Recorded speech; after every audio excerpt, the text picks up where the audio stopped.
D'abord, est-ce que tout est OK pour la traduction? Ouais. Prima. Super.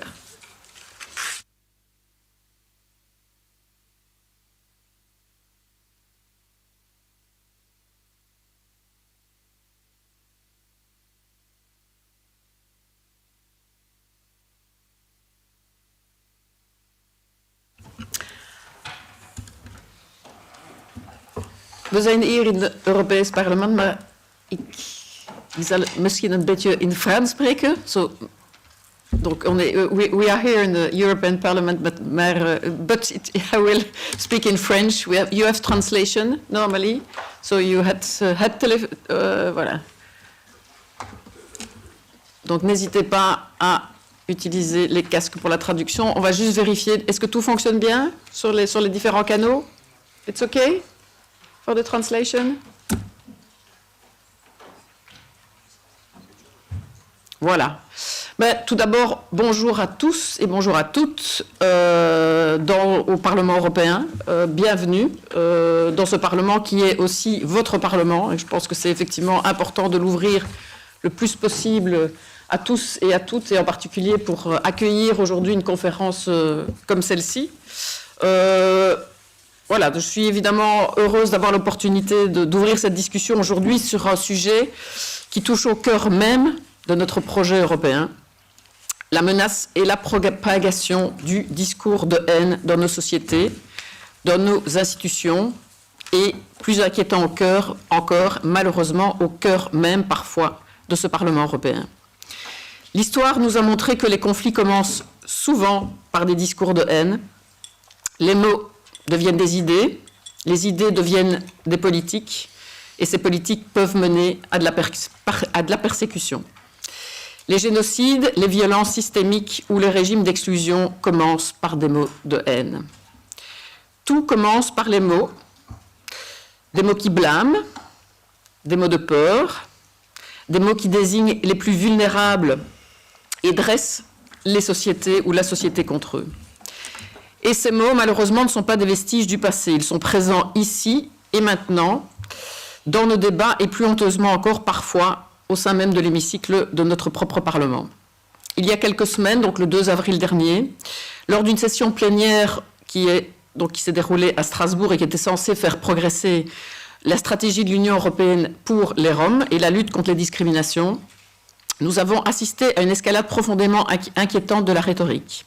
Ce qui aurait dû être un moment de réaffirmation de nos engagements européens envers la dignité humaine et l'inclusion a été détourné en tribune de calomnie et de déshumanisation par certains députés européens.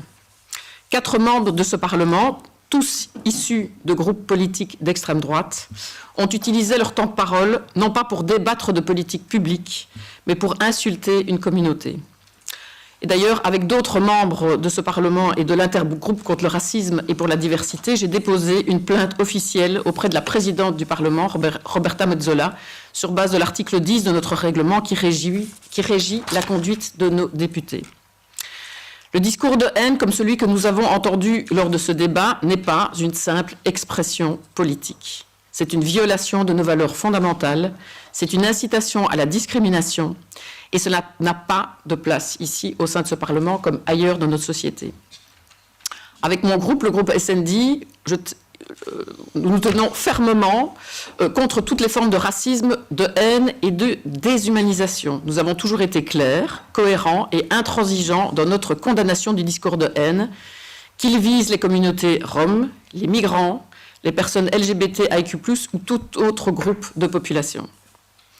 Pour lutter contre les discours de haine, au niveau européen, nous ne portons pas de zéro la Charte des droits fondamentaux de l'Union européenne, l'article 2 du traité de l'Union européenne, ainsi que la décision cadre du Conseil du 28 novembre 2008 relative à la lutte contre certaines formes de manifestations de racisme et de xénophobie, interdisent l'incitation à la haine et à la violence. Et d'ailleurs, récemment, le Digital Service Act a ajouté des outils essentiels pour lutter contre la haine en ligne, et le plan d'action contre le racisme vise à des changements structurels et à une application plus rigoureuse des règles.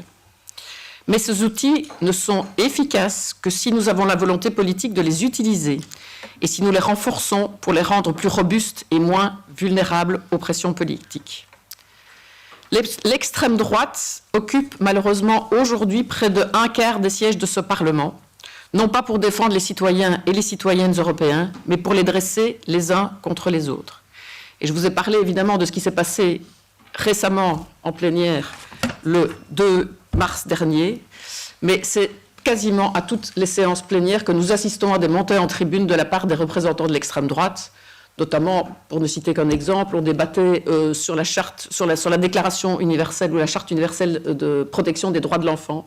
Et à cette occasion, on a vu des montées en tribune de représentants du Rassemblement national prendre la parole sur le fait qu'en France, notamment, l'équivalent de l'aide à la jeunesse chez nous était complètement détourné par les mineurs non accompagnés, qui souvent d'ailleurs étaient des tricheurs, et qui effectivement phagocytaient toute cette aide et du coup échappait aux jeunes Français qui en avaient bien besoin. Donc c'est malheureusement le cas presque tous les jours. Aujourd'hui, d'ailleurs, on a assisté à un vote en séance plénière par rapport au rapport sur les pétitions, et on a assisté malheureusement aussi, parce que je vous ai fait état du fait de la présence de 25% de représentants partis d'extrême droite, mais on doit craindre aussi, et malheureusement de plus en plus, que des groupes démocratiques comme le Parti populaire européen votent, et sur des questions éthiques ou sur des questions justement sur les droits des personnes LGBTIQ+, ça s'est vu tout à l'heure, ou sur les droits des femmes, de plus en plus avec les partis d'extrême droite. Donc voilà, essentiel aujourd'hui évidemment d'avoir aussi sur la question du discours de haine, comme je l'ai dit, qui malheureusement au sein même de ce Parlement se libère malgré les outils, malgré les contraintes. Et donc voilà, la raison pour laquelle je pense que c'est vraiment important de tenir les débats aujourd'hui avec un premier intervenant, et je vais lui céder tout de suite la parole. C'est M. Johan Vande Lanotte, donc, qui est professeur émérite of Human Rights, et senior lawyer, et qui va nous parler The Role of Digital Media in Shaping Contemporary Hate Speech Dynamics. Johan, je vous cède la parole. I would like to apologize. After my speech, I have to leave. I have a meeting. I could not make more time, but I'm sure that in the discussion afterwards, you will have sufficient people to discuss with. Hate speech. Hate speech is not something new. I was reading a book about Alcibiades, which was Athens' general who went into Sparta and came back to Athens. And he was using hate speech all the time. Already with the Greeks and the Romans, it was known. And of course, we don't have to go so far. If we see that in the 30s, how hate speech by the Nazi regime in Germany was the beginning of a policy of genocide at that moment, you see already what the impact of hate speech can be. So hate speech, it's not new. However, the way it develops and the impact has changed very, very clearly. In the Nazi period, you still needed an excellent, between brackets, organization and a very genius way of propaganda, genius in a very bad sense, to be able to organize it and to have the impact. It took a whole organization. What is new about hate speech is that relatively it's easily accessible. It has become an easy thing to do because of internet, because of all the evolutions. And that's why it's also threatening even more and clearly more than before.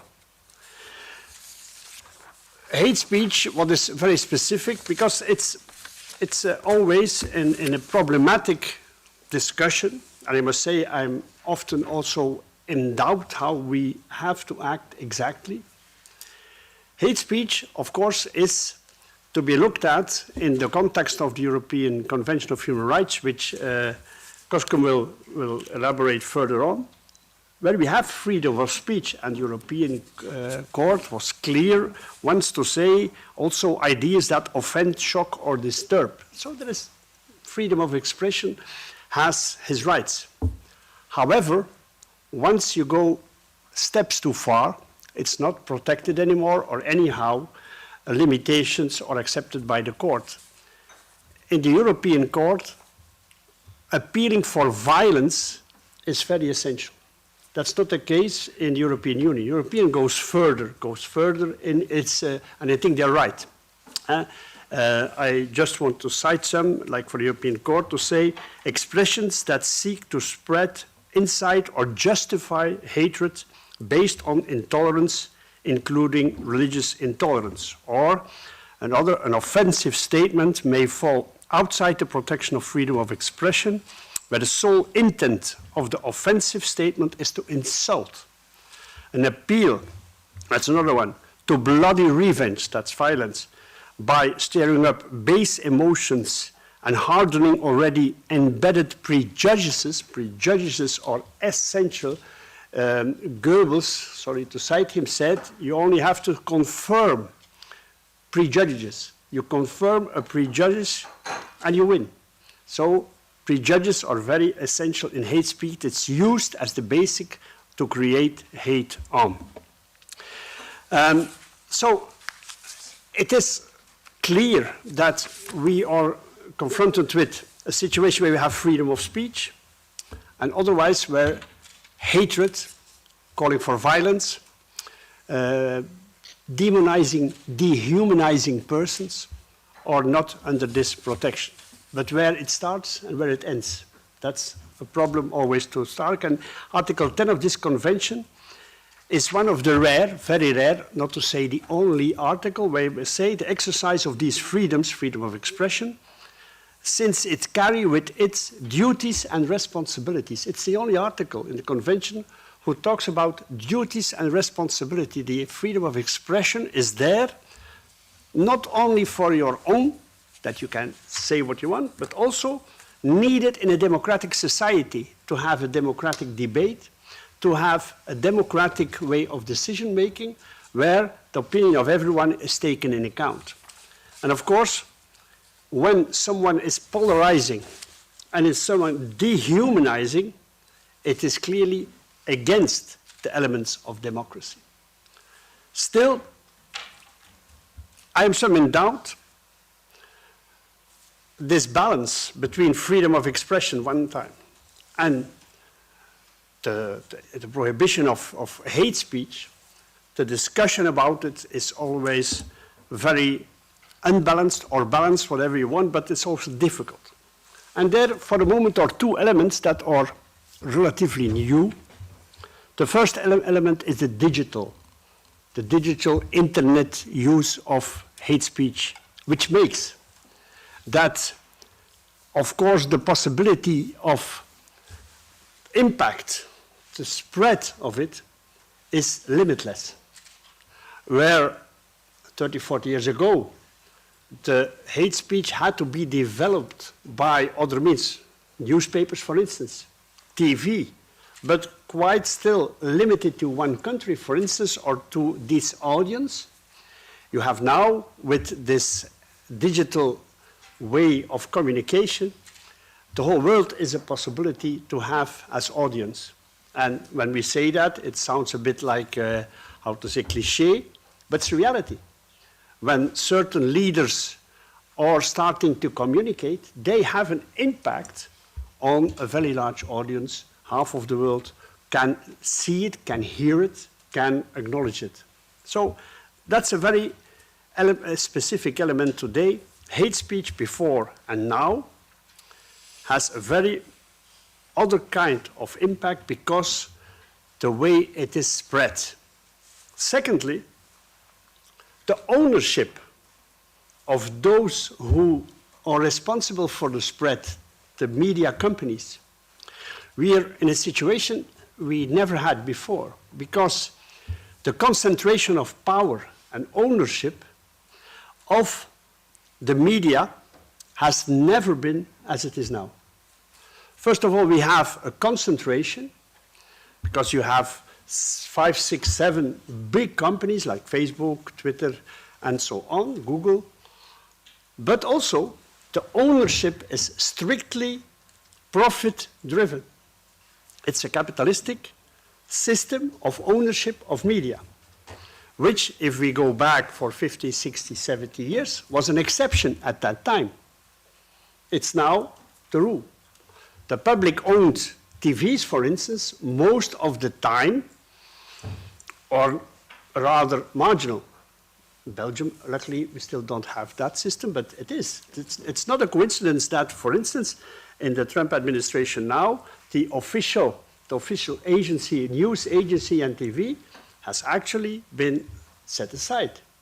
So the massive spread on the one side, and secondly, the profit-driven concentration of media is a new phenomenon that we have when we judge where do we put the line of freedom of expression, where can we intervene or not. These are two new elements we really have to take in account.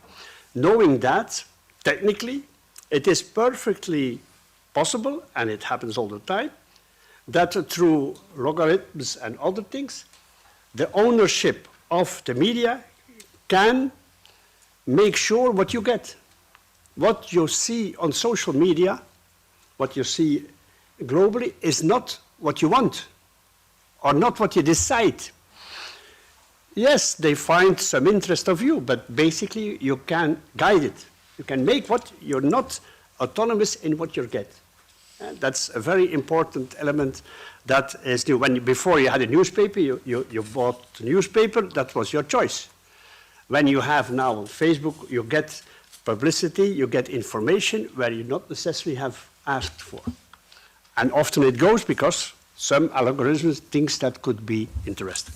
So then we have to start really the discussion about what is freedom of expression and how far do we want to go. And why I'm mixed always in that idea, because everywhere people are confronted with regimes, dictatorial regimes, autocratic regimes, they always, it's remarkable, they will also try to fight back through social media. When we have the Arabic Spring, for instance, when we had the protest in India against violence against women, social media, very, very important element of resistance.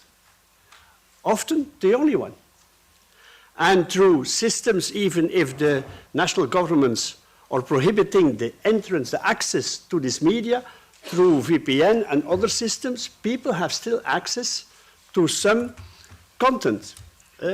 Personally, I've been busy different countries, also in Turkey. We see that a lot of people still get information through the unofficial media on internet who try to circumvent the national prohibitions.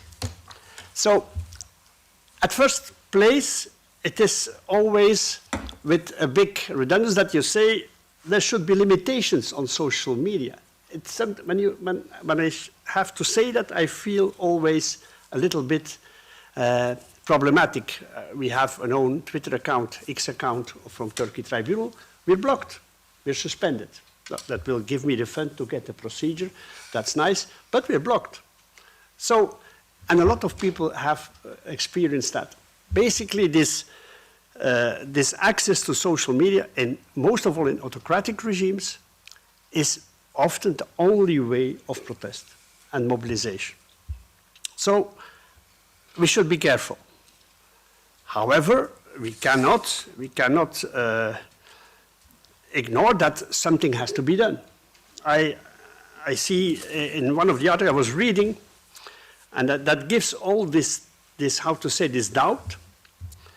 In Germany, specifically, because they, of course, have a legacy of the Nazis, they're very, very sensitive to hate speech. They know what they're talking about. So in 2018, they have made a law. So social media have to take down posts that are manifestly illegal. And that has to be done within 24 hours. But immediately Human Rights Watch said, take care, because if you can start this, they call it overzealous censorship. It's not yet there, but could be made, could happen.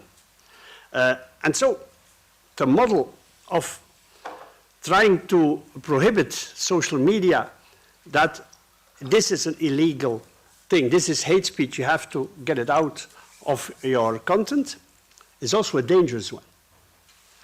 Do governments have to act? Do the companies themselves have to act. I don't think neither of one is the good way to do it. So, of course, we cannot deny that something has to happen. Just this introduction or this first remarks to explain why we have to be careful. But if we see the European Observatorium for Hate Speech, and you see the numbers they are producing, it's clear that something has to happen. They call it the dark side of the democratization power of social media, the dark side of the democratization of media. It's very well described. It is the dark side. And it's organized by groups. It's organized by states, too. It's not only some weird people who are now and then posting. It's organized. And as I said, Goebbels had to organize a whole state institution to get where he wanted to. Now, if you have 20, 30 nerds, it's okay. You can already have a lot of impact. So it's easier. And I was reading an article said they use the swarm tactics. The swarm, when you see the birds, 1,000 birds together, and they shift immediately, are very flexible. They are decentralized, they are quick navigation, they change all the time, and they also in the mass. And by that, by having this swarm tactics, they really can impact from all different sides, actually, the identity of people, and make their image in the global society very negative. Which means, actually, I'm a bit looking at my time, that means that if we, and I think we should have a system that is powerful against hate speech on social media. I don't think it's a responsibility that the state itself, the state executive power, can intervene. Executive power to intervene in social media will always end in censorship and will also always be arbitrary. Secondly, we cannot give the power to commercial, big capitalist companies to decide what to do. Because at the end, they will decide what brings them profit and not. And now and then they will give us some, how to say, nice intentions. But at the end, money will count. So this means that independent institutions of a judiciary system or regulators or agency, whatever you think, but independent people have to be able to act and have to act in a very quick way because the damage is done very fast. You cannot have a normal procedure like in justice. Something happens, you go to the justice, and 3 months later you have a decision. That is useless. You can better stay home then. You don't do it. So it must be independent and very fast. Independent and very fast, good controlled, but I think really that if we do not do it, we will have a lot of problems with it. Hate speech is most of the time a necessary condition, not sufficient, but necessary condition for a democracy to go to autocratization and to go to a dictatorship. If you cannot dehumanize your opponent, you cannot get him out of the normal protection system of the law, of justice, and whatever. So hate speech is nearly always a part of a tendency where a democracy converts into a dictatorial system. And that's why we have to be careful. It's a democratic duty. And once again, that has to be executed by independent institutions who act very much in accordance with the rule of law, with respect for democracy, but also act very fast so that we cut the bad, to say it like that, very fast and efficiently. Thank you for listening. I have to disappear, I'm very sorry, but I hope you have a good meeting afterwards. Thank you very much.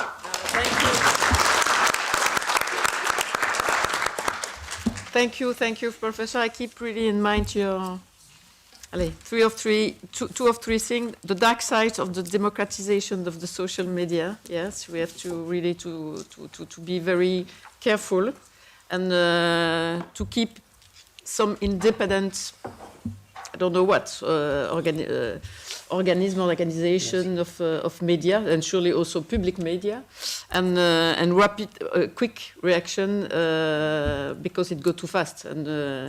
But maybe just one question: what do you think in that case of Mr. Musk and X, and what he do also to influence a little bit the democracy here, and when he decide to support, by instance, the far right in Germany? Just one question. Oh, I think in the past, when the Bell company had a monopoly, government decided to divide the Bell company in 5. The baby Bell, they called it, because they didn't want that to buy a phone. There was only one company. Yeah. But we see nowadays, for the moment, you have a monopoly of information in 3-4 companies, and there's no reaction. There's no reaction. That says it all. So the democratic strength of the American society on that level has really weakened. And Mr. Musk, he can say whatever he wants. He is supporting extreme right there. But yeah, it is in the context, if we still see the United States and Mr. Trump as the president of a democratic society. That's partly true. If you accept that you have a structural inequality in who votes and who doesn't vote, if you accept that, then it's still a democracy. If you don't accept that, it's already at the limit. But anyhow, the content of the politics, when someone can decide as a president that he is expatriating, exporting 1,000 people with one pen, and he even doesn't oblige to what the Constitutional Court says, then in your rule of law, and which is part of a democracy, not respected. And Elon Musk is part of it.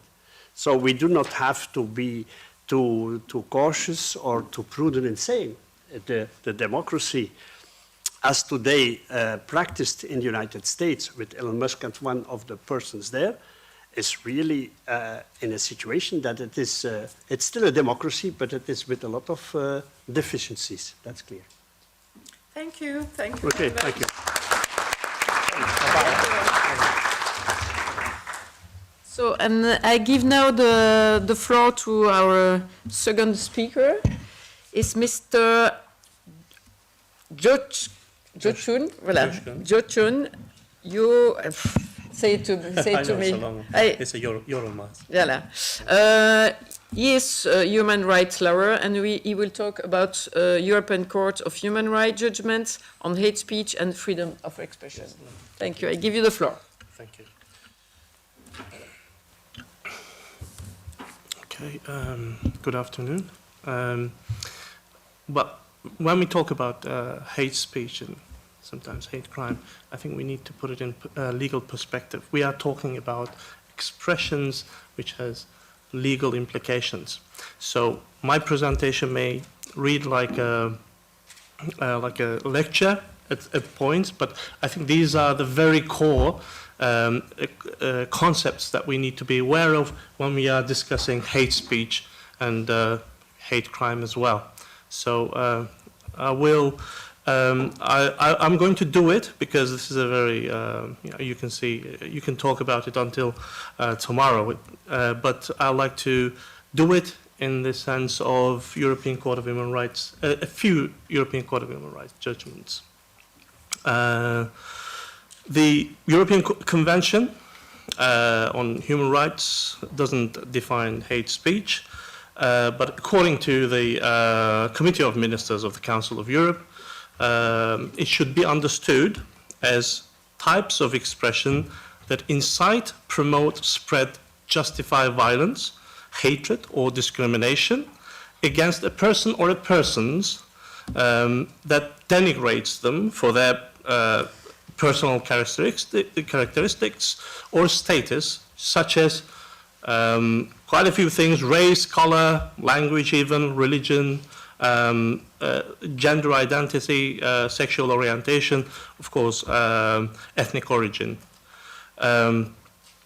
It should be also noted that hate speech may take the form of illustrations, even symbols, artworks, as well as written materials. The European Court of Human Rights assumes that freedom of expression is the norm. So individuals must be free when expressing their ideas, and also they have the right to be informed by others. So the court endorses a liberal understanding of freedom of expression, and says that the public has a right to hear all ideas, even those which are shocking and not generally accepted, provided that such ideas raise questions of public interest and lead towards a public debate. It is not an absolute right, which means an absolute right is a right that cannot be limited or infringed in any way, even in the state of emergency. So one of the main articles is Article 10, freedom of expression. But the second paragraph of Article 10 allows restrictions on freedom of expression, but only if they meet certain criteria. The restriction must serve a justified purpose, like national security or public safety, and it should be essential, with no less restrictive alternatives available. And it shouldn't be excessive. It must balance fair, free speech against the societal or individual interests at stake. Article 17, on the other hand, it serves as a safeguard. So you shouldn't abuse your rights. So you shouldn't use them in a way that it's going to prejudice other people's rights. It serves as a safeguard against the misuse of convention rights, which is like freedom of expression. This provision is particularly relevant in cases involving hate speech. It allows the court to deny protection for freedom of expression. The European Court of Human Rights considers several factors when determining whether an expression constitutes hate speech. One of them is the content. What is the nature of the speech, whether it contains direct or indirect incitement to violence or hatred. And the other one is context, the circumstances in which the speech was made, and intent, of course, whether the person responsible of the expression intended to incite or hatred or violence, and of course, last but not the least, of course, the impact, meaning how likely that the speech is going to cause harm to others. So I would like to mention three very seminal court decisions, and they are quite famous as well. The first one is, excuse my French, Kaddouri versus France, which was decided in 2003. The case concerned a French writer and a political activist who was convicted in France for Holocaust denial and incitement to racial hatred. He published a book in 1995 in which he questioned the historical reality of the Holocaust, including the number of the victims of the Holocaust and even the use of gas chambers. He was prosecuted and convicted by the French courts under a piece of French legislation which criminalizes contesting the existence of crimes against humanity as defined by the Nuremberg trial, which is the Holocaust. He duly complained to the European Court of Human Rights, and he argued that his right to his freedom of expression under Article 10 was violated by the state. And he argued that it was just a part of his expression was just a part of the historical debate, and punishing him would be censorship. The court didn't buy that, of course, and it said, it's his expression, his speech was not protected under Article 10, as they amounted to Holocaust denial and incitement to hatred. It said this is not a historical debate, but rather a serious attack on the rights and dignity of other people. The Gaudi decision reinforced that the Holocaust denial is not protected as free speech under the Convention. And it also confirmed that the state have a legitimate interest in criminalizing hate speech and Holocaust denial to protect the rights of others and maintain social cohesion. And it also clarified the role of Article 17 as a tool to limit rights when they are used to undermine the principles set forth in the Convention, and when they are used in a way that promotes intolerance or historical revisionism of crimes against humanity. The second one is, the second decision is Jacques Schoorl versus France. And this is a decision from 2004. It concerned a French teacher who was dismissed from his position after making racist remarks. He was a high school teacher in France. He wrote an article which was published in the school's Gazette, and which was subsequently distributed to all the students and their families. In his article, he claimed that immigrants, particularly those from Africa, were responsible for the rising crime numbers, and that France should defend itself against this invasion by immigrants, something that we hear a lot nowadays.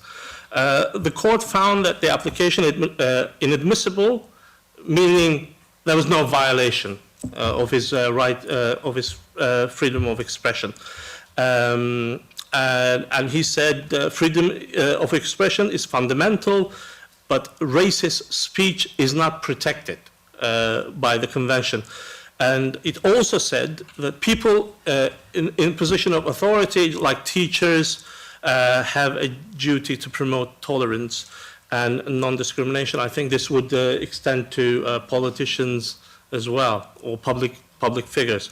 And his dismissal, they said, the court said, was justified because his remarks incited racial hatred.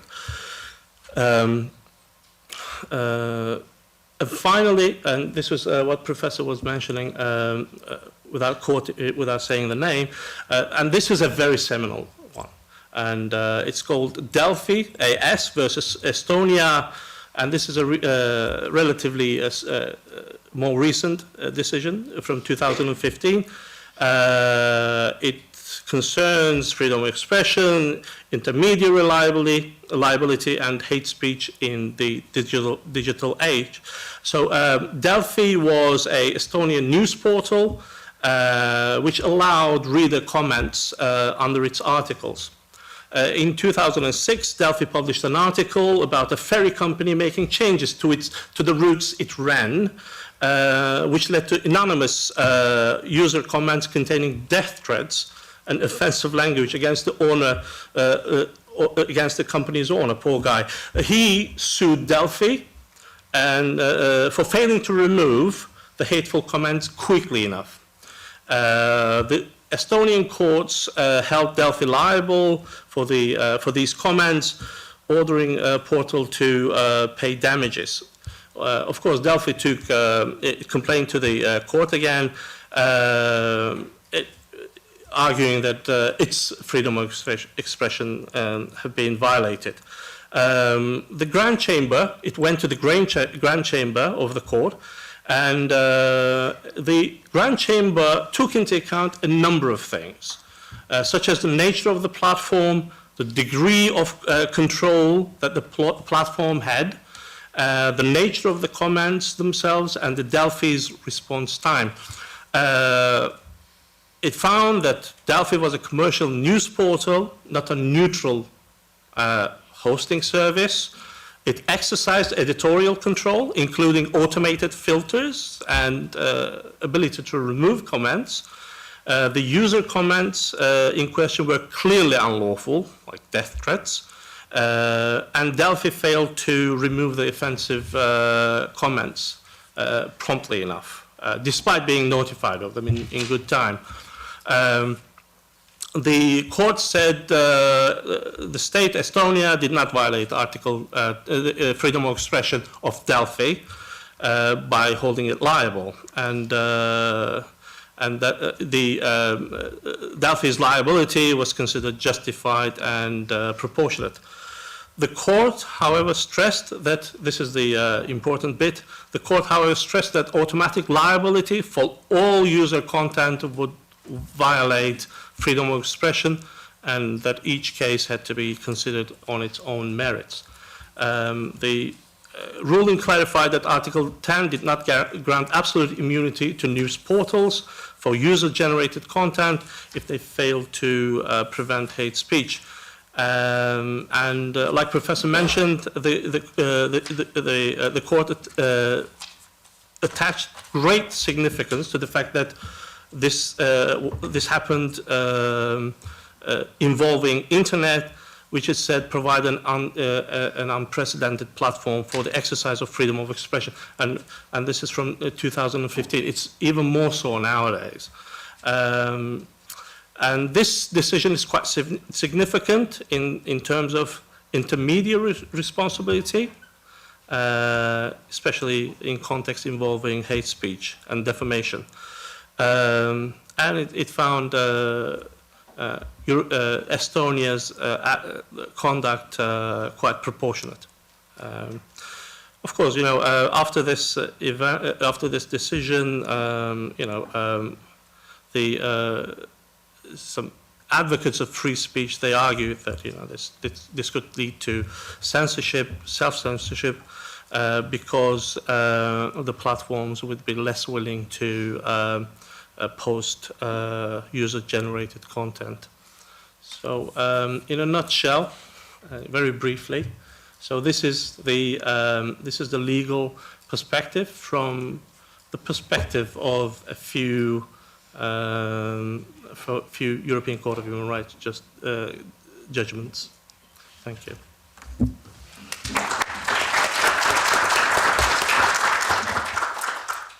Thank you very much. You're staying with us because yes.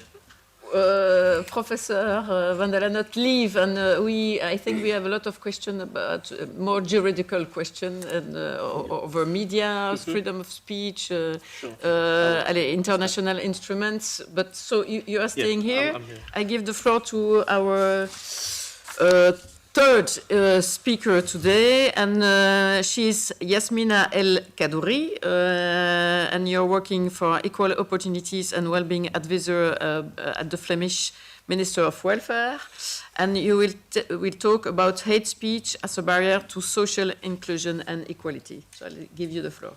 Thank you very much. Good afternoon, everybody. First of all, thank you for the opportunity to contribute to today's discussion on the relationship between hate speech, fundamental rights, and democracy. I've been invited to reflect specifically on how hate speech functions as a barrier to inclusion and equality, two values that lie at the heart of the European project, but which remain unequally distributed in practice. When we talk about hate speech, we often focus on its most visible expressions like discriminatory language, slurs, or threats. But to understand its impact, to understand the impact of hate speech, we have to go deeper. Hate speech doesn't exist in a vacuum. It reflects and reinforces societal hierarchies. Apologies, I have slides, but I forgot to insert them. So. It works.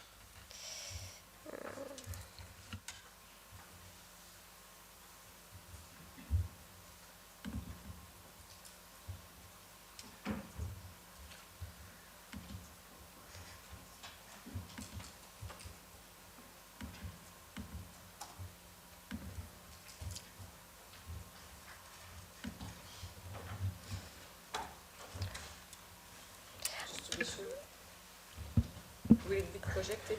Yeah. Thank you. Thank you so much. But I'll continue. Competence. Thank you. So I was saying that hate speech doesn't exist in a vacuum, and we often it reflects and reinforces societal hierarchies. It sends signals, both subtle and less subtle, about who belongs in public space and who doesn't.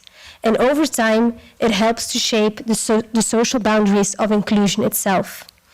And across Europe, and also in Belgium, where I live and work, the experience of being targeted by hate speech is part of an everyday reality for many individuals and communities. The EU Fundamental Rights Agency reports that close to 40%, so 40%, it's almost half of the group of ethnic minorities, have experienced harassment or derogatory remarks in the past year. For Muslim communities, that percentage is even higher. And yet, despite of the frequency of these incidents, most victims do not report them. Often because they fear that their experience will be minimized or that no effective follow-up will take place. That silence, the absence of trust and means of redress, is in itself a reflection of exclusion. In my previous role as a human rights lawyer and a criminal defense lawyer, I encountered this pattern repeatedly. Hate speech, whether online or offline, rarely stops at words. It shapes how individuals engage or choose not to engage with society. It conditions behavior. Young people start to censor themselves. Women withdraw from public debate. Racialized and queer communities avoid certain spaces and certain occupations. In my current role as a policy advisor on equal opportunities and inclusion for the Flemish government, I see how these dynamics play out at a more systemic level, how hate speech contributes to patterns of exclusion in education, housing, employment, and civic participation. Legally, we know where the line is drawn. We've listened very attentively to my colleague speaking about the Article 10 of the European Convention and the jurisprudence on that article. But I want to reiterate because it's something that I find very important, and I hope that it's something that all of you take away from this afternoon. It's the existence of Article 10 of the European Convention on Human Rights, which protects freedom of expression. But important, it does not protect it at the expense of the rights of others. The European Court of Human Rights has repeatedly held that hate speech, particularly when it incites discrimination, hostility, or violence, falls outside the scope of the protected speech. And yet, in practice, we are struggling to uphold this balance. Recent figures from UNIA, that's the national equality body in Belgium, show that in 2022 alone, over 2,100 complaints related to discrimination and hate were filed, with more than a third concerning racist hate speech, much of it online. But these numbers tell only part of the story. Behind each statistic is a person who was told in both explicit and implicit ways that they do not belong. And as Johan Lanotte explained to us very attentively, the online dimension amplifies this harm. Social media platforms, driven by engagement algorithms, reward outrage and visibility. So dehumanizing narratives against racialized groups, LGBTI persons, and persons with disability spread faster than any counter-narrative.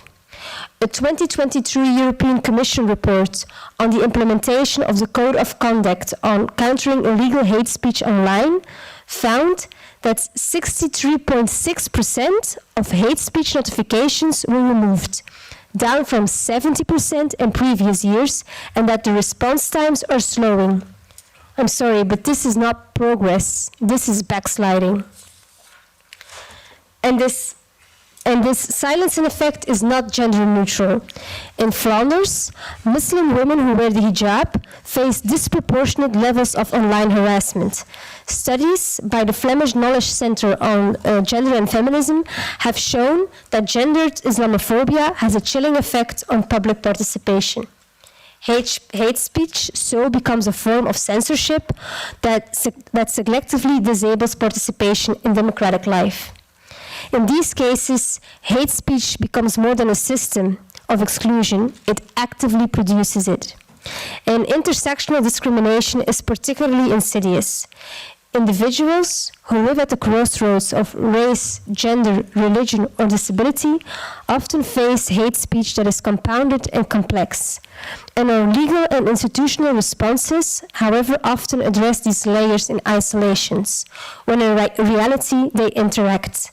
The result is a mismatch between the lived experience of a victim and the tools available to address that experience. Let me briefly return to the international level. As a register for the Turkey Tribunal, an independent ad hoc tribunal assessing state-led human rights violations in Turkey, I witnessed the corrosive power of political hate speech. Rhetoric targeting ethnic and religious minorities, dissidents, and perceived enemies of the state had a profound effect, not just on public opinion, but on public policy. It prepared the ground for systemic repression, arbitrary detention, and even torture.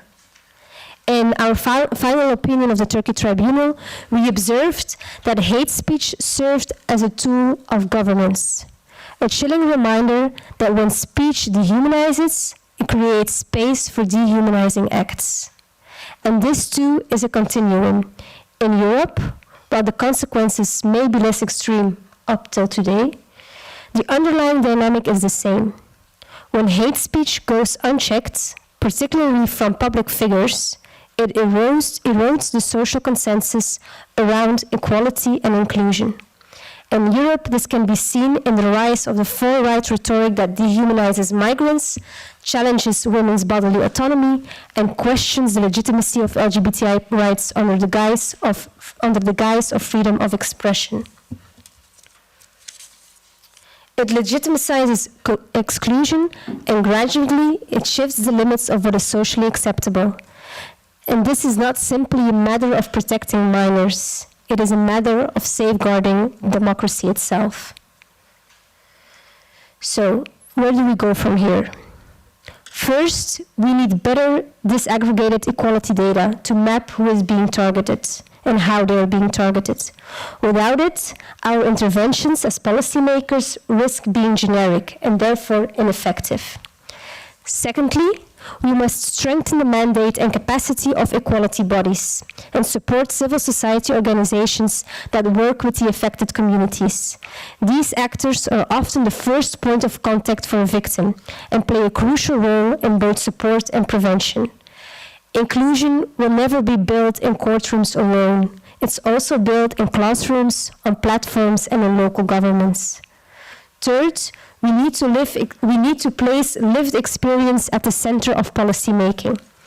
Those who bear the burden of hate speech must not be treated solely as victims, but as essential partners in designing inclusive societies. To conclude, hate speech is not merely an issue of offensive language. It is a structural barrier to full and equal participation. It tells some of us that we do not count, or worse, that we are a threat. And in doing so, it undermines the very foundations of democratic life. Addressing hate speech requires more than regulation. It requires political courage, institutional accountability, and above all, a commitment of all of us to the equal dignity of all. Thank you.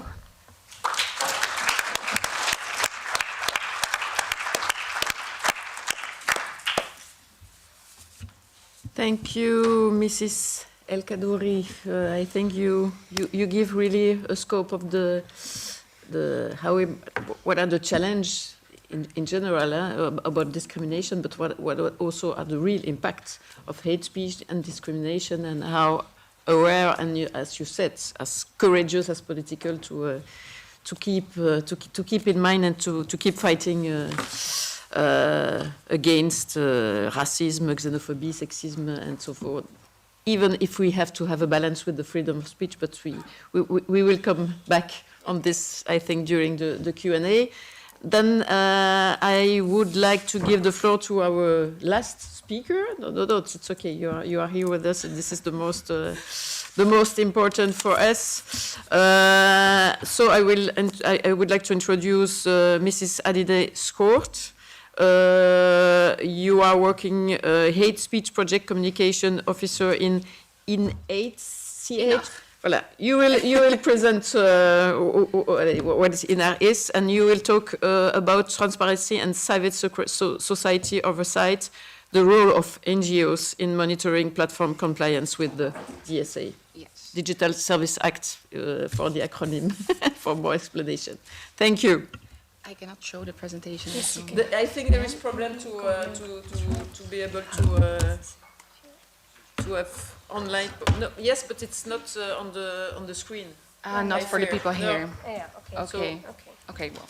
For you, yes, maybe, but we have problem to connect. I don't know, and we have no technician.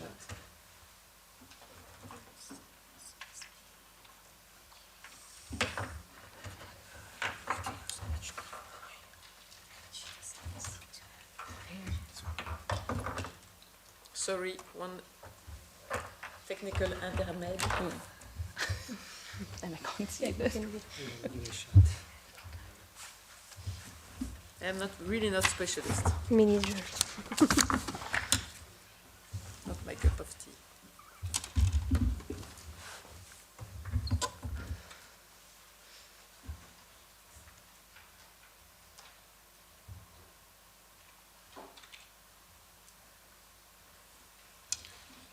No? Terribly sorry. We can try to send maybe later, but all the people here the Right, yeah, okay. slides and the PowerPoint, but sorry.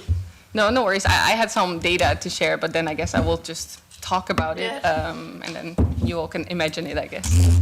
That's fine. Okay, so my name is Adinde Schoorl. I work for INAG, the International Network Against Cyber Hate. We are a network of currently 31 organizations from 24 countries. Most of our members are from EU countries, but we also have a few outside the EU. We were founded over 20 years ago on October 4th, 2002, and all our members work in hate speech, either on a specific type of hate speech or generally on hate speech. We work with other civil society organizations, with the tech industry, with policymakers, and all of us are involved in either monitoring hate speech or content removal, educational methods to raise awareness about the topic, and also new technologies to do research about it. So, well, I was asked here today to talk a little bit about the role of NGOs in monitoring the compliance of platforms regarding the DSA, the Digital Services Act. But since the DSA has only been in effect since recently, I also wanted to point out a little bit about our work before the DSA, since we've been here for more than 20 years. So before the DSA, we really focused on the EU Code of Conduct on combating illegal hate speech online, which is a document that was set up between the European Commission and the social media platforms, where they agreed upon certain rules to follow when it comes to illegal hate speech on their platforms. And then the role of the NGOs in this was that on an annual basis, the European Commission would organize a so-called monitoring exercise, which meant that during 6 weeks, a group of NGOs would look for illegal content, illegal hate speech online. They would report it to the platforms, and then they would keep track of what happens to their reported content. So they would check if the platforms actually reply, how fast they would reply, if they would remove the content, and if not, if they would give a good reason for it, etc. So that would happen for 6 weeks, and then usually we would also have a shadow monitoring exercise afterwards of an extra 3 weeks, because usually, officially, the platforms do not know when this monitoring exercise happens, but in practice they do, because every year the same NGOs pop up and all of a sudden start to report content. So therefore, we would always put another 3 weeks afterwards as a shadow monitoring exercise where we repeated the exact same method and would still check if maybe there would be a difference between how the platforms are complying or adhering to their own rules that they signed that they would do in that code of conduct. At the end of this monitoring exercise, if it was necessary, there will be meetings between the NGOs and the platforms, and then there would be the data would be given to the European Commission and to INAG, and we would both publish our reports publicly. However, we felt as NGOs that maybe the platforms would perform better during those weeks because they would practically know when it would happen. So therefore, we created a project, the SafeNet project, of 2 years from 2022 until 2024, where we basically did exactly the same methodology, the same following what the platforms did, but now on a daily basis to see if that would make any difference. So this whole code of conduct still exists. It was actually renegotiated between the platforms and the European Commission last year. We now call it the Code of Conduct Plus, and it was placed under the DSA framework. So it is part of the DSA now. But yeah, so that brings us now to the DSA. We used to only have the Code of Conduct, but now we also have the DSA. And from our point of view, obviously the DSA is a very welcome change and a welcome contribution to trying to counter online hate. It obviously is unique in its form, and it's very, very necessary in this so-called post-truth world. In our experience, the definition of freedom of speech is being attacked more and more and twisted. And there's really a lack of awareness that freedom of speech really means that there is a safe space where all the voices are protected, and that also means minority group and not just the majority. But the DSA for us, where we are involved, is that every country in the EU has a DSC, the Digital Services Coordinator, which is the institution that is responsible for rolling out the DSA in the respective EU countries. And then as NGOs, we can apply to become a trusted flagger in those countries.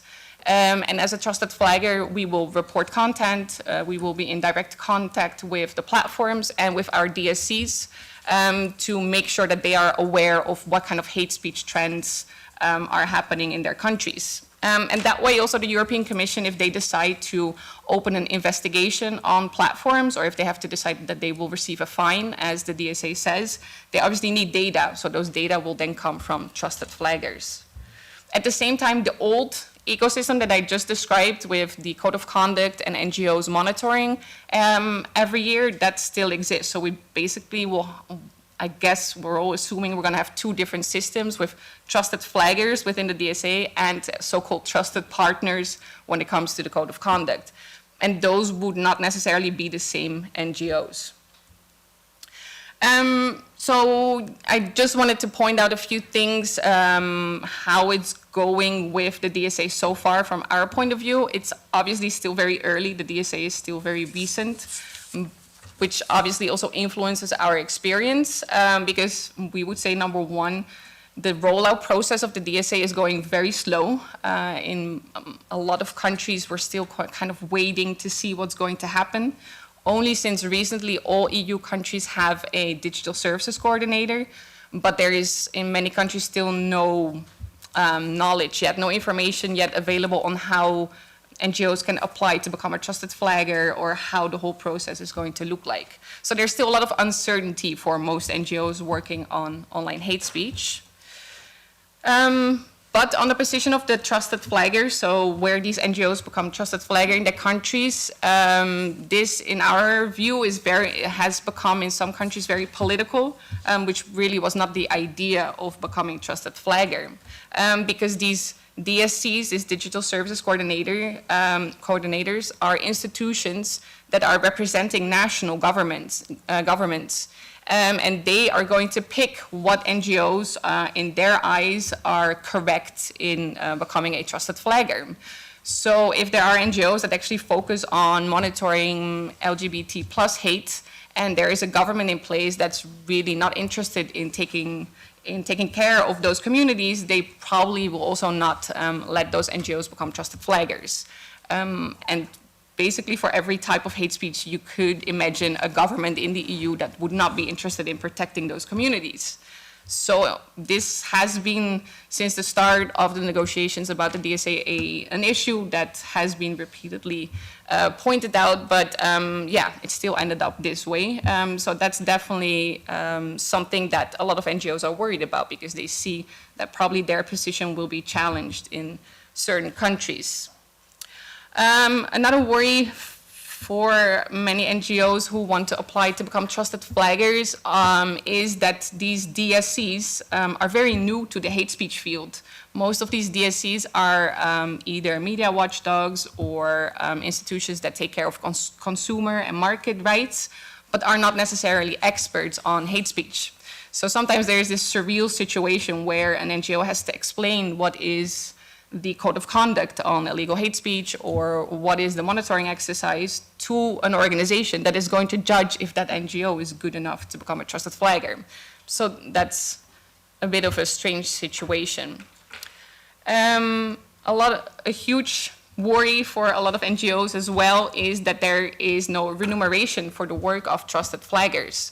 So that means that these NGOs, who are usually already understaffed and are always struggling to find funding, because hate speech is not a very popular topic, now will have to do extra work for their national DSCs because they have to make annual reports, they have to report a certain amount of content per year, and they will do that without getting paid for it, while they are basically going to hold accountable some of the most richest companies in the world.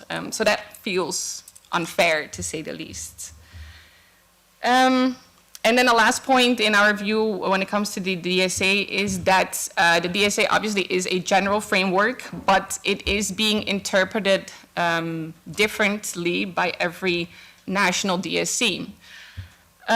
Which also is going to create maybe different situations, unequal situations, I must say. For instance, in the DSA, it says that NGOs that want to become trusted flaggers have to be independent from social media companies. And in some countries, they interpret that as a NGO cannot receive 1 cent of a social media company because then they're not independent anymore. While in other countries, they've said, well, you also got to be realistic about the reality of NGOs that are trying to survive, so we're fine with that. But that kind of creates unequal situations between NGOs in different countries. And the same might actually happen with that remuneration that I just mentioned, because it might be that some national DSCs will actually decide to have funds for those trusted flaggers. So then it might turn out that we're all going to be doing the same work, and some of us will be paid for it and others will not. Which will be uncomfortable. So that is about the DSA specifically. In general, since 2017, monitoring online hate speech with the Code of Conduct and now the DSA, there are a few maybe results to share, what we've noticed so far. During the first few years of these monitoring exercises that I just mentioned, results were actually quite positive. Within a few years, social media platforms were quite committed to increase their removal rates. So every year they would remove more content that we reported. But then since the start of the COVID-19 pandemic, basically the numbers dropped and they have never recovered since. So content removal rates are still quite low, I should say. What the reason for that is, I'm sure there is a variety of reasons for that, and we can only guess because, yeah.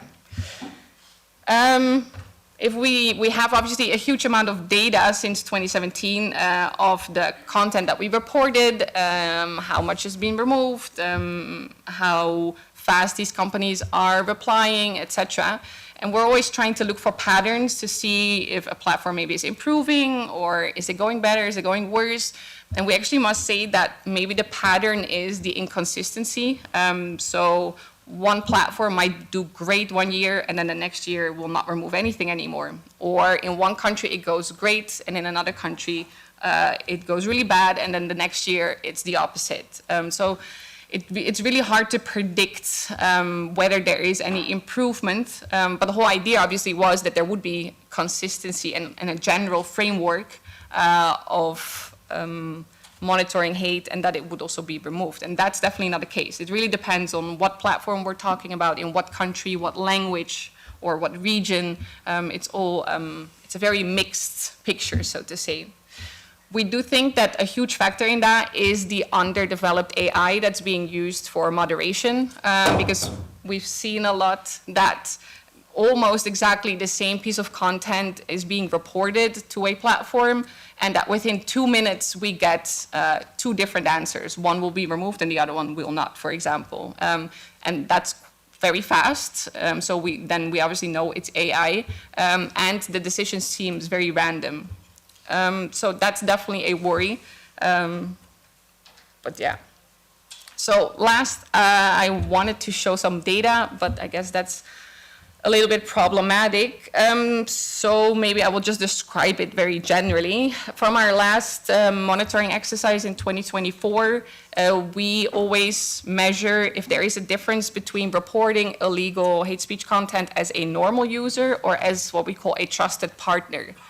So as a normal user, we just report the content as everybody could do in the whole world, and then we keep track of what happens. And we report it sometimes, if it's bad enough, we report it as a trusted partner. So we have direct contact with the platform, and we report it there. And then we check whether it's better to actually report as a trusted partner or as a normal user. In our view, there shouldn't be a difference because there are much more normal users in the world than trusted partners. So it would be great if they would take that just as serious. But in practice, we know that when we report something as a trusted partner, it goes faster and they will remove more than as a normal user. Still, I have to say that actually, apart from Meta, when we report as a trusted partner, not even half of it actually gets removed, which is quite depressing because we definitely know that it's illegal content and not even half of it gets removed when we talk directly to the platforms. Yeah, one huge outlier there is actually YouTube. I think only 15% of what we've reported as a trusted partner has been removed, and only 10% as a normal user. So that's really, really low. If you compare it to TikTok, where actually 49% was reported as a normal user was removed, and 48, funnily enough, as a trusted partner was removed. So there it's quite similar. One last piece of data would be we always check officially, according to the Code of Conduct, you, as a platform, they have to give an answer within 24 hours about the reported content. But we, in the monitoring exercises, we check after 24 hours, 48 hours, 1 week, and then at the end, again, if there has been an answer. So for YouTube, 93% never received an answer. So from all our reported content, 93% never received an answer. And on the other hand, TikTok actually answered within 24 hours on 73% of the content that we reported. Instagram answered within 24 hours on 50% and X 54%. So yeah, but it's a bit weird to talk about data that you guys cannot see. So if it can be sent around later on, that's great. So I just wanted to conclude, not to take too much of your time. In our view, the DSA marks a huge and very welcome change to countering online hate speech, but we do obviously have fears about the new system, most of what I just described, but the biggest points would be the vulnerability to political manipulation and the lack of ensured payments to trusted flaggers. Thank you.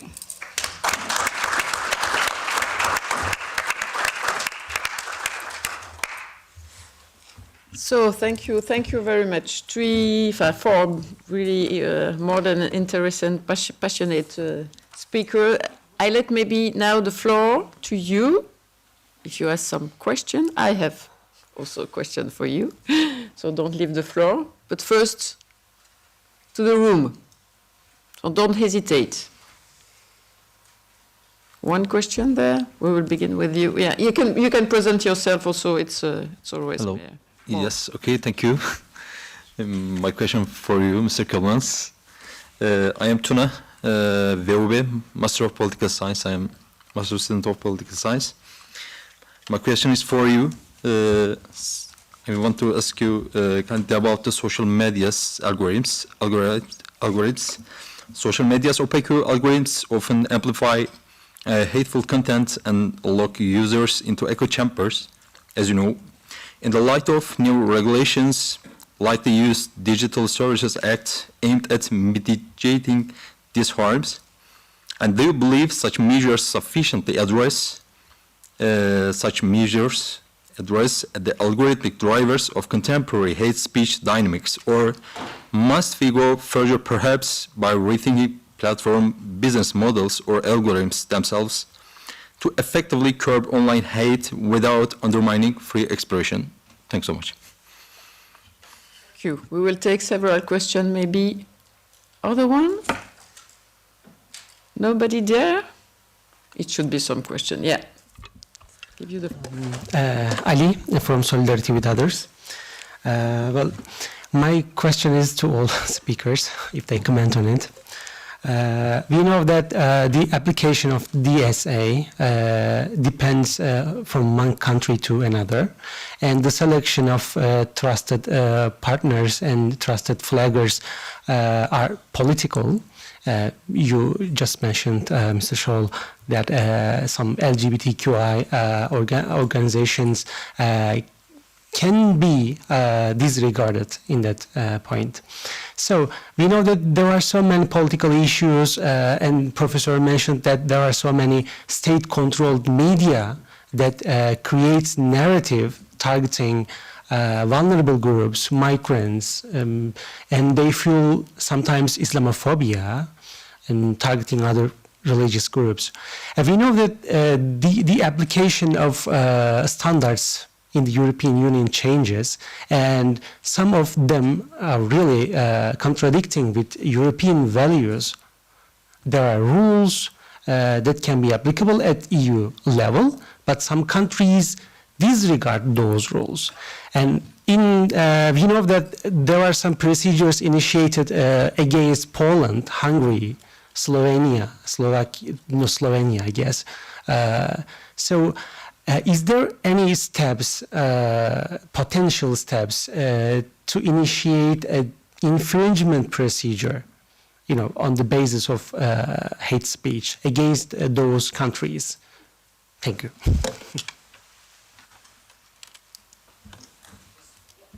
One more question, and then we will leave the floor to the answer. Yeah. Donc une question pour Madame Ceulemans. Je peux poser ma question en français, ça sera peut-être plus facile pour beaucoup de monde. Par rapport à votre introduction, n'y a-t-il pas déjà un problème de détournement de vocabulaire? Lorsque l'on entend les partis d'extrême droite en Allemagne qui crient au déni de démocratie lorsqu'on parle de les interdire, même chose en France avec le Rassemblement national. Il y a un détournement de vocabulaire, je pense, qui introduit une confusion. Et donc, ne serait-il pas opportun, et par quels moyens, pourrait-on faire en sorte que les mots utilisés soient encore toujours compris dans le sens commun, je veux dire, et ne soit pas détourné de façon éhontée. J'ai dit merci.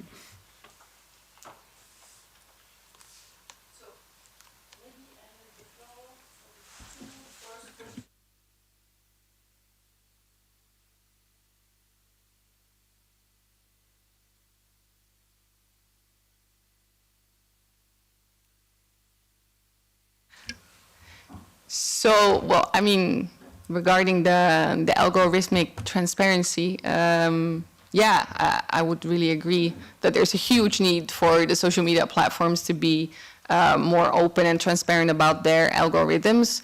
As far as I know, they should become more transparent. They have these transparency reports that they have to publish every quarter. There's the Algorithmic Transparency Center.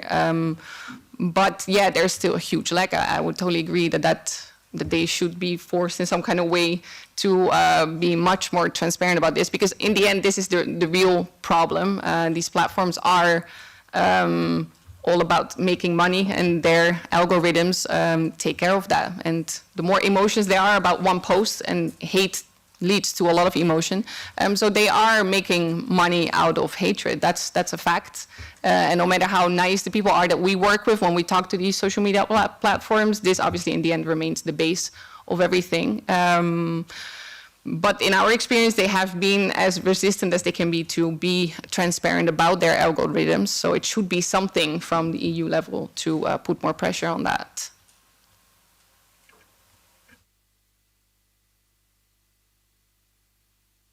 Maybe something to see also with as Laura, with the question on the. How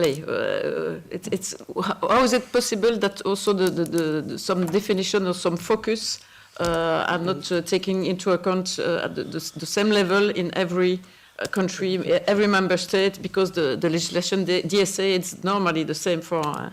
And regarding also the. Again, I would like to look at it from the Council of Europe. Look at it from the Council of Europe's and the European Court of Human Rights point of view. I mean, we already have a very strong stance against hate speech, at least in a Council of Europe level.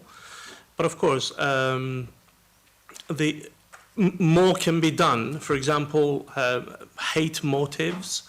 Now, the countries, they need to investigate hate motives, hate speech motives. But of course, it may require states, for example, the Council of Europe may require states to proactively look at whether there's always a hate motive in something. And of course, it may always order states to come up with maybe specialized hate crime units, and make sure that hate crimes, of course, are not abused by this, hate speech regulations are not abused by the states against its opponents, which we see in many authoritarian states. So there is a very fine balance there, because the people, we live in an age of disinformation, and we need to be mindful that people who are producing this disinformation, they also use these platforms, and they want to make use of freedom of expression as well. So what we can do maybe is not from a state's point of view, but the NGOs and the individuals themselves, they should take a more proactive stance, because more or less, I would just say, there is a level playing ground, because everybody can use a certain platform. So I would be very careful, because I have seen states abusing these regulations against their opponents. So that's where I stand with this one. Et je vais aller to cut the micro, maybe. Oh, there will be two. Je vais parler en français, si c'est possible, pour mettre un peu de nuance et peut-être poser aussi un peu mes questions. Le vocabulaire, le sens commun, je pense que malheureusement, il n'y a pas de sens commun. Il n'y a pas de sens commun sur les mots. Là, on est dans des discussions philosophiques et chacun tournera toujours un petit peu les mots d'une manière ou d'une autre pour pouvoir le dire.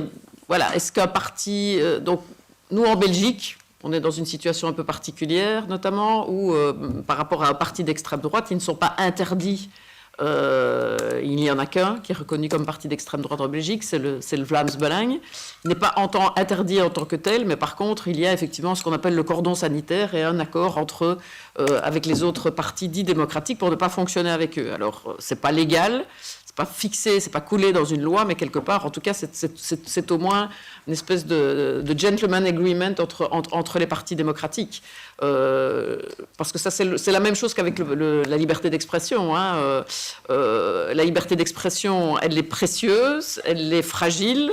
Elle est aussi fragile, évidemment, quand elle se retrouve dans les mains de partis en tout cas de régime autoritaire, c'est ce qui a été dit tout à l'heure. Hein. Ils mettent trop de limites, d'ailleurs, c'est peut-être un petit peu le danger. Donc dire, effectivement, donner la possibilité à des États d'interdire des partis politiques, ça a déjà été le cas. En fait, c'est-à-dire que, non, le Vlaams Blok, qui après s'est mué en Belang, a été condamné, notamment pour des propos racistes et autres, ce qui a fait qu'après, d'ailleurs, ils ont carpe, je t'appelle lapin, et malheureusement, de toute façon, ils renaissent toujours d'une façon ou d'une autre.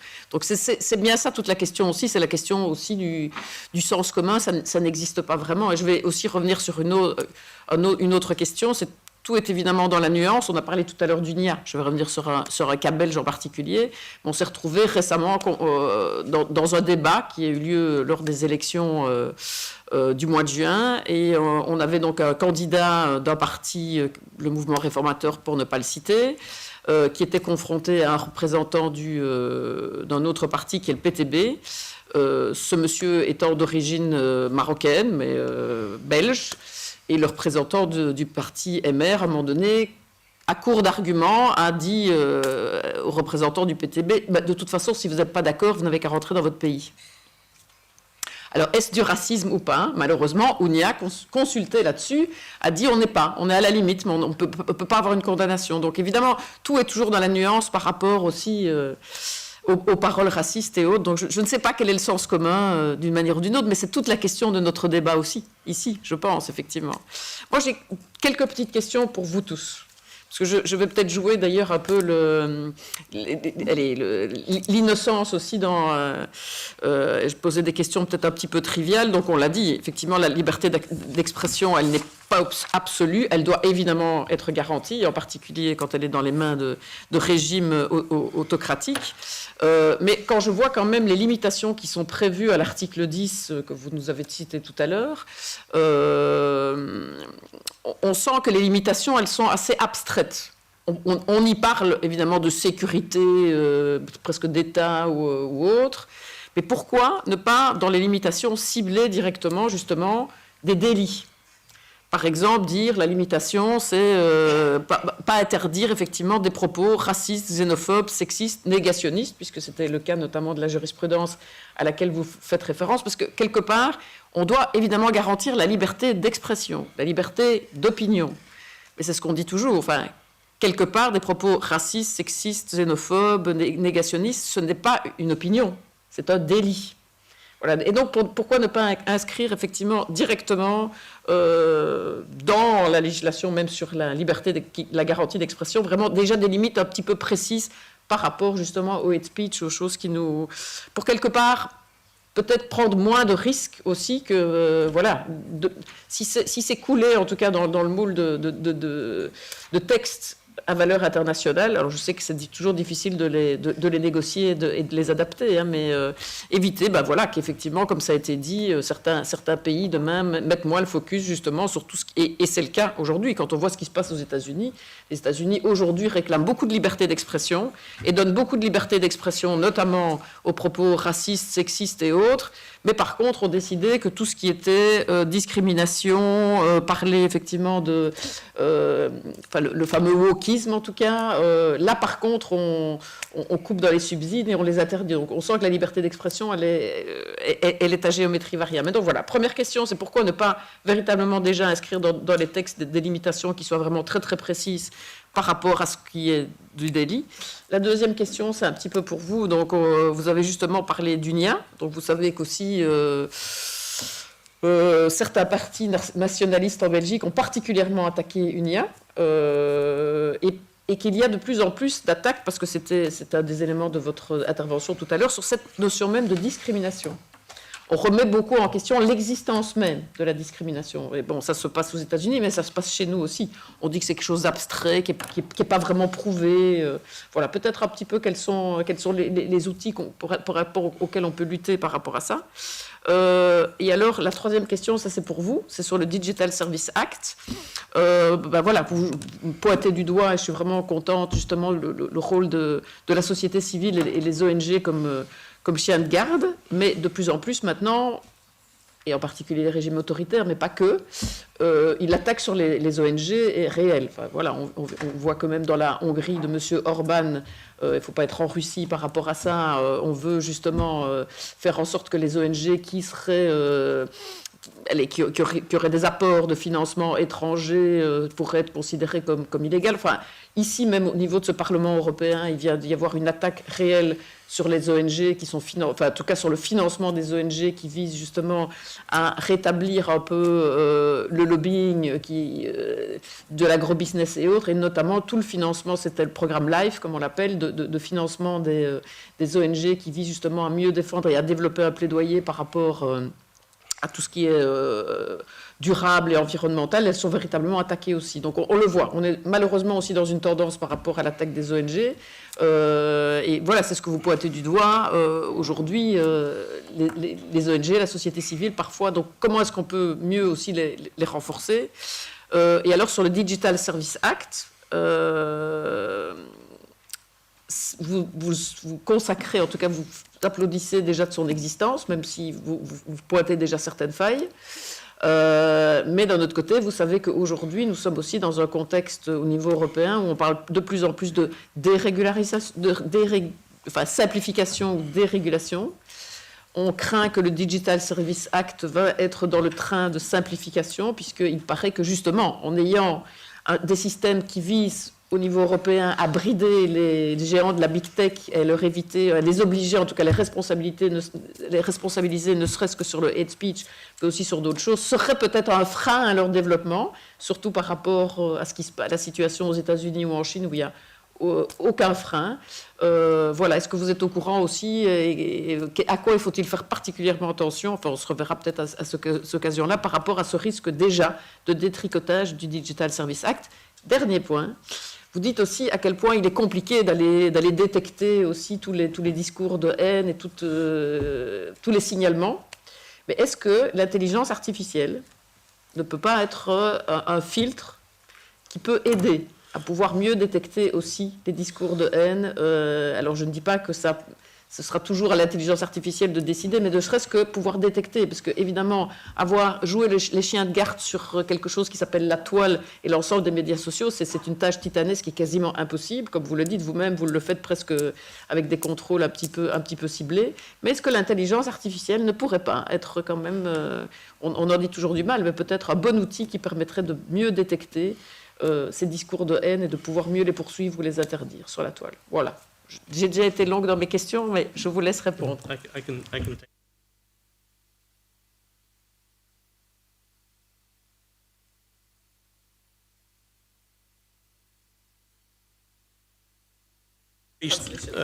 Takes the form of not only written words, but also even symbols and emojis, like the case that involves a very famous person in the UK right now.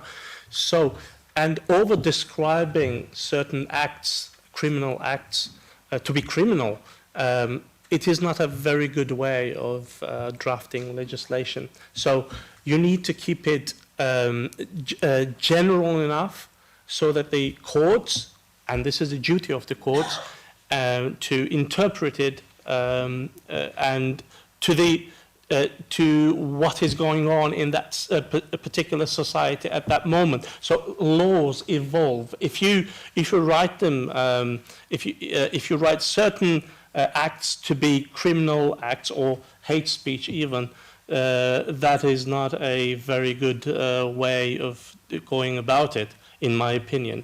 But of course, having said that, for example, certain things nowadays, for example, if you most countries, they have their anti-hate crime laws, but some of them, for example, again, the European Court of Human Rights stands on this.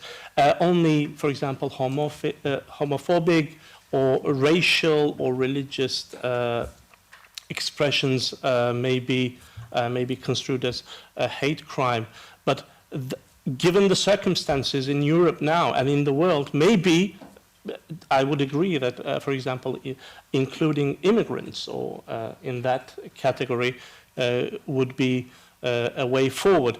But then again, I believe it should be left to the courts to identify, because each case has its own merits, and the courts should be able to should be given a authority to evaluate whether that person has that conduct constitutes hate crime. And of course, there is a political. I'm not quite familiar, but I would agree. I would suggest that maybe the states would be unwilling to go down that route, because hate speech is a very powerful tool, and it's available to everybody, including the states. So over-describing acts wouldn't allow authoritarian states, in that sense, to abuse their hate speech laws. Thank you. Thank you for your question. If you allow me, I would like to say something also about the first question, because before I was in policy, I was also a human rights lawyer, so I have an opinion on this. I think that because of the fact that criminal law is not harmonized on the European level, what is considered to be criminal in Belgium will not be the same as what is considered criminal in Poland. What we would qualify as racism, and which would fall under our criminal law in Poland or Hungary or even in another EU country, that would not be considered criminal. So if we would insert in the European Convention, which is a law that is applicable for all the member states, certain specific crimes, there will never be consensus within the European Union to say which crime is or which act is a crime or which act is not a crime, because we do not get to the point that we get to harmonize criminal law. But if I would be a lawyer in a case and I had to argue it, what I would use or what I would do is that the European Convention, Article 10, mentions a very specific derogation on the basis of public order, and it's commonly accepted that the criminal law system, also in Belgium, is part of public order. So I would try to get the crimes in the European conventions via that derogation, but then it would, like my colleague said here, would be up to the courts to decide whether they would follow it or would not follow it. So that were my 2 cents on the first question. On the second questions, if I can recapitulate the question, I think that we see today in Belgium, both at the federal and at the Flemish level, what I'm saying now is a personal opinion, maybe I should start with that. At the federal and at the Flemish level, we see that equality bodies such as UNIA are under threat. The federal government decided to cut 25% of their funding, which has an enormous impact on what they can do and the research they can do, and the people and the victims that they can help.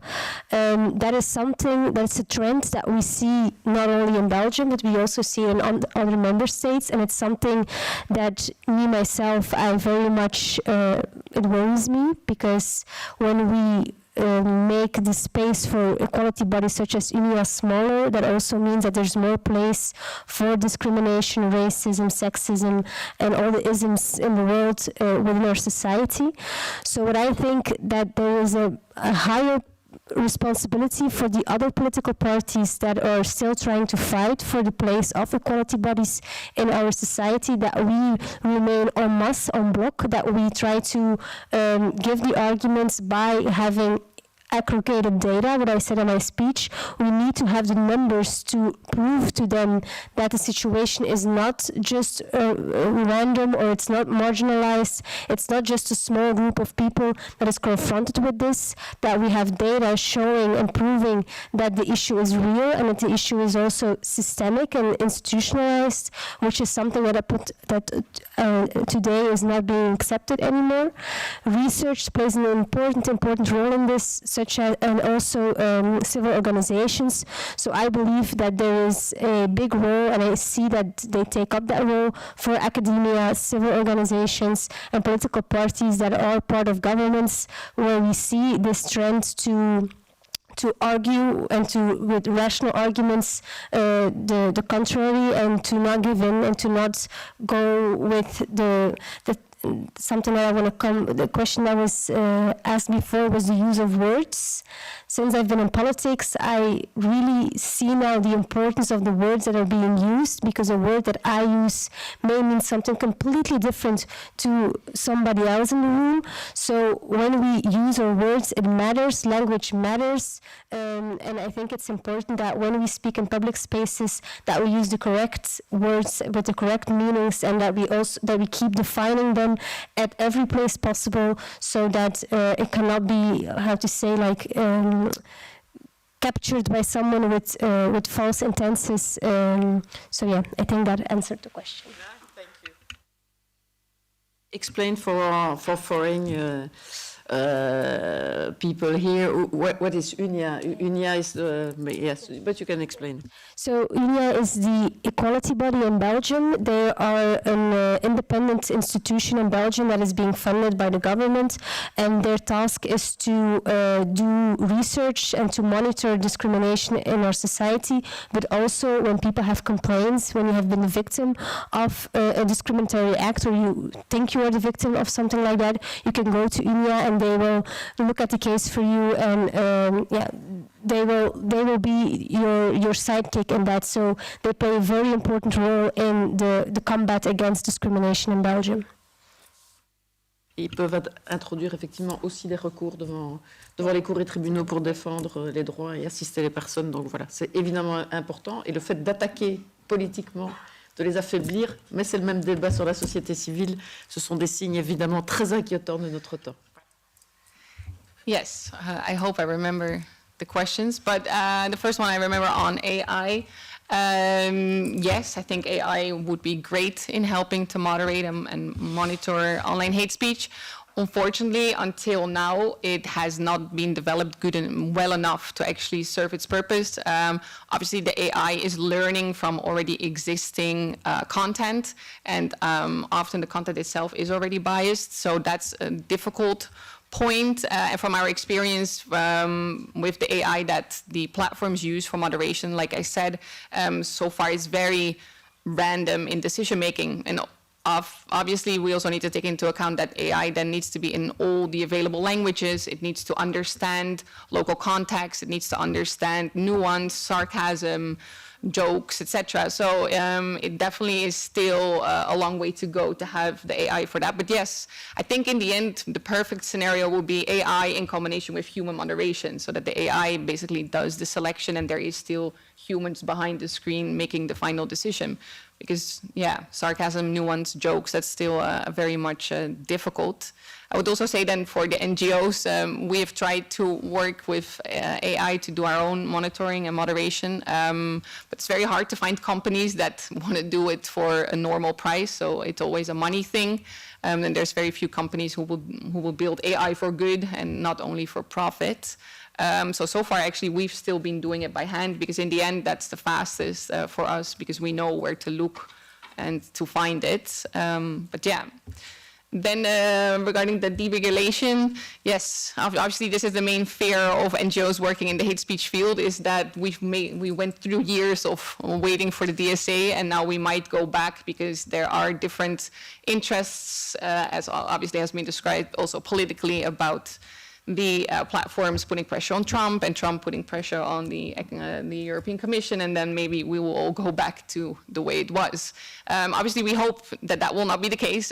Like I also just presented, the EU Code of Conduct on combating illegal hate speech online really depends on the basically the voluntary power of these companies to comply with it. There is absolutely no tool of enforcement to make them comply with that code of conduct. The only thing is that we publish this data publicly, and that there's maybe sort of a naming and shaming involved. But in our experience, that hasn't helped a lot. So the DSA finally gives us tools to enforce it, to give them fines that could actually damage them. So we really hope this is not part of the whole deregulation movement. And the last... NGOs, civil society. Yes, role also, the democratic role of...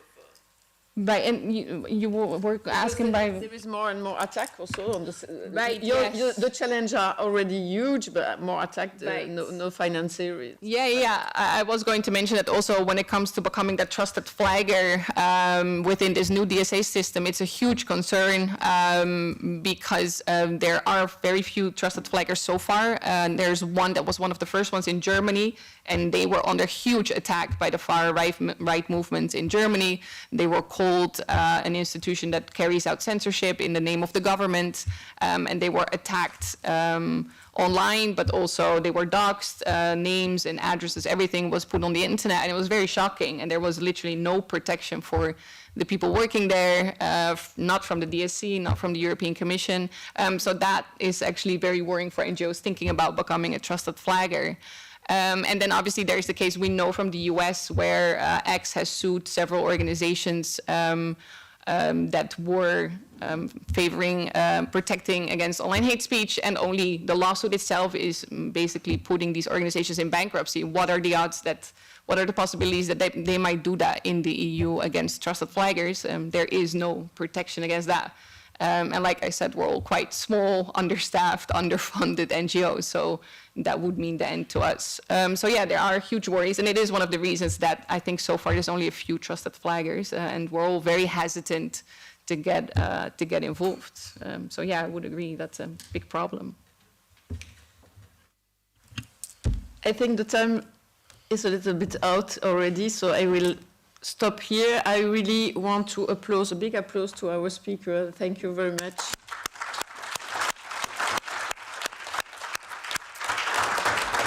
Je vais très rapidement conclure en français, qu'on ait quand même l'occasion de partager un petit moment convivial ensemble.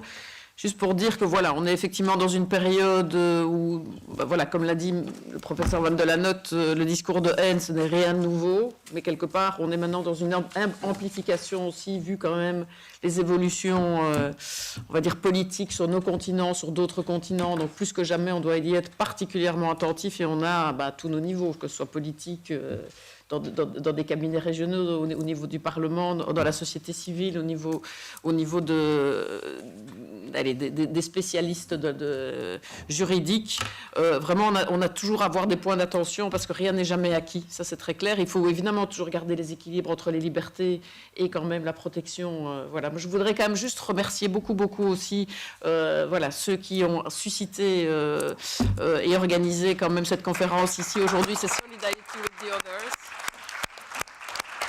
Et juste rappeler qu'effectivement, les discours de haine, on doit y être attentif à tous les discours de haine, qu'on soit d'ailleurs dans les communautés concernées ou pas. Et rien que, parce qu'on le sera tous d'une manière ou d'une autre. Les attaques, elles se font par rapport d'abord à une communauté, puis une autre, puis une troisième. Et on sait qu'évidemment, c'est la grande spécificité, je veux dire, de la droite extrême ou de l'extrême droite, c'est de monter les citoyens et les communautés les uns contre les autres, parce que si on n'y prend pas garde, c'est cette fameuse phrase qu'on attribue à Brecht qui dit, voilà, quand on est venu arrêter mon voisin de palier de gauche, je n'ai rien dit parce que je ne me sentais pas concerné, et puis c'était le suivant, jusqu'à ce que ce soit moi, et il n'y avait plus personne pour se plaindre. Donc voilà, je crois qu'effectivement on a une solidarité ensemble par rapport à l'ensemble des discours de haine, et c'est ce dont je voudrais aussi remercier Solidarity with the Others, les others étant au sens large. Voilà, merci beaucoup, et un petit moment de convivialité à vous. Voilà, merci.